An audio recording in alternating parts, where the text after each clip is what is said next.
and welcome to another video. Firstly, a huge thank you to the response that I had to the video about the Iceland trip. That's gone really well. So thanks to all that have watched it, and if you haven't watched it, then it's available on the channel. In this video, I'm just going to mention a few of the things that I took with me on that trip that you might want to put onto your bike and take with you. I want to start by highlighting two products. Firstly, because they're really good. They're really good products, very well designed and work very well on the trip. But also because they were such fantastic companies to work with. Really easy to talk to and answer questions quickly and that sort of thing. So the first is a fleece. So this is a sheepskin. Now over the years I've met a number of people, mostly Harley riders, who do a lot of miles and recommended fleeces for comfort. And then I watched a video on YouTube by a guy called Sven, who does a lot of off-road riding, and he actually recommended not only a fleece but also the company that make it, which is Alaska Leather. So I bit the bullet and I had it sent over from the US. Now on their website you can select the right fitment for your bike, and as an option you can also have it with a nose loop, and this loops under the saddle and prevents it from lifting up when you're standing on the pegs. So quite an important feature for adventure riders. It's very easy to fit. It really just loops over the saddle, and there are some clip fasteners which you can adjust, make it fit nice and snugly. Very quick to put on and to take off. Now I used it for the whole journey of over 3,000 miles or 5,000 kilometers, and I'm happy to say that I didn't have any discomfort. Now I do break up my journeys into small bites. I tend to take a rest of about half an hour every 100 miles or every couple of hours, but I didn't get any pain. And it's not that the Himalayan is particularly uncomfortable. It isn't. It's no less comfortable than any other bike I've ever ridden. But given that I was riding every day for such a long time, I just wanted the extra protection, and it worked very well. So the next product I want to feature is this helmet bag. This is made by a company called Angry Lane, and they're another good company to deal with. The bag comprises 3 layers. There's a waterproof outer to prevent the helmet from getting wet, a soft fleece liner to prevent it from any damage like scratches, and in between those layers there's a stainless steel mesh which helps you to secure the helmet to the bike, and that's made by a company called PackSafe. I use this a lot. I would put both my helmet and GPS unit in there whenever I left the bike so that I didn't have to carry them around. You cinch the whole thing down with a stainless steel cable and then lock it to a fixed point on the bike using the padlock provided. There's a Velcro loop so that you can hang the whole assembly on the handlebars to keep it off of the road, out of harm's way. It's light and packs down really small, so it's a really easy thing just to throw in your luggage for when you need it. I highly recommend it. I didn't really have any trouble on the Iceland trip apart from one puncture, and I was really glad that I packed appropriately. I packed the equipment I needed to be able to fix it easily. I took with me these Motion Pro levers. I've mentioned these in the last video, but I'll mention them again now I've actually used them, because they are fantastic. They don't mark the rim. They come with the right, or you can buy them with the right size socket for your axle nut. And they made the job really easy. The other thing I was glad that I bought before I went was this very small pump by a company called Rocky Creek Designs. It's their micro pump. Basically it seems to be an air pump with all of the plastic stuff, bits that you don't need, stripped off, so it's quite lightweight. I adapted it so that it accepts the accessory socket that I put on the bike. You can see that in another video. But I did use it, as I say, when I had a puncture. I'm very glad I had it because it would have taken an awful long time with that normal hand pump. Now when I bought the pump, I actually also bought, it's a bit of an extravagance because it's not cheap and it is quite large, but I bought a tyre pressure gauge. You don't need this.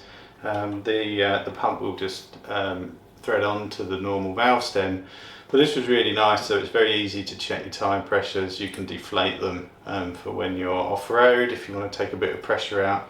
And they come with a regular tyre chuck, which is a lot easier, I find, than the screw-on fittings, which sometimes let pressure out of the tyre whilst you're trying to get them off. So really happy with that. It worked when I needed it, and so very glad I took it. The other thing that I took was a puncture repair kit. This one's just from Amazon. Nothing special about it, but it was great to have in the kit.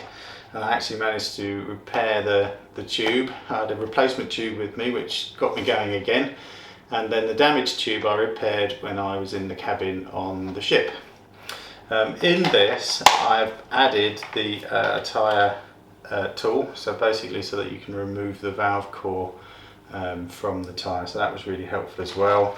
And I keep a couple of spare cores just in case I have a leak on the valve in there as well. In terms of luggage, I had my Drybags bag, which I featured in my earlier video, but I also added 2 Lomo bags to the front luggage carriers, the front crash bars on the Himalayan. There are lots of reviews on these. They're very popular with Royal Enfield Himalayan owners, and they work really well. So they basically just strap onto those front luggage bars. They're a roll top closure like all Drybags, and they were great. I used one for holding, keeping my camera in, and one for documents and my wallet and that sort of thing. And everything's nice and accessible, and didn't let any water in. Fantastic products. Now I do know that some people line them with plastic liners or put cardboard in so that they hold their shape. Personally, I didn't mind having to adjust them. You loosen them up and then put the things in that you need, and then just very quick to tighten up and leave on the bike. When you first put them on, you think they're just going to flap around in the wind and really annoy you, but actually they work really well. They're very secure, they don't move at all. One thing I will say about Lomo as a company in general, they're very good value for money. So compared to the sort of specialist companies that produce adventure luggage, they're quite better value, but they work really well. I had another bag from Lomo, which you'll see in the photograph. It was a large dry bag that I put my tent in and some other things, and that sat behind me and in front of the Drybags bag on the pillion seat. Again, a no frills product, great value for money and completely waterproof. It had the added advantage that when everything was strapped down on the back of the bike, I still had a bag that I had a side entry for, and that was great because if you get groceries or if you want somewhere to put your gloves, it was very easy to access without having to sort of unstrap the luggage on the bike. And speaking about straps, I used these rock straps, which I actually bought from Drybags, but you can get them direct from the manufacturer. They're quite expensive, but I can see why. They're actually brilliant to use. I had those 2 bags, one on the pillion seat and one on the luggage rack, and these have got an elasticated section in them so that when you cinch them down, nothing moves. So even as the items in the bags move around or compress, the straps don't become loose. So you can strap the luggage on in the morning and you don't really have to fuss with it throughout the whole day. So highly recommended, excellent products and well worth the extra cost. So the last 2 accessories that are worth a mention you can see here in the photograph. The first is a pad made by Givi, which bolts onto the Himalayan Sidestand and increases the surface area of the pad in contact with the ground. I was getting onto and off of the bike cowboy style, standing on the peg and throwing my leg over the luggage, and so it was great to have that extra surface area to prevent the bike from sinking into the ground whilst I was doing that. And the final accessory was a headlight grille. I was travelling on gravel roads with other vehicles, and the lens on the Himalayan's headlight is made of glass, and so I just put a grille on there to keep large rocks from cracking that. Both of these products are available from Hitchcock's in the UK, and I'll leave a link in the description. So that concludes this roundup of the accessories I've put on my bike. I hope you found that useful. I'm not sponsored, these are products that I've bought and have used. I hope you enjoyed the video. If so, please like and subscribe, and thanks again for your support. See you soon.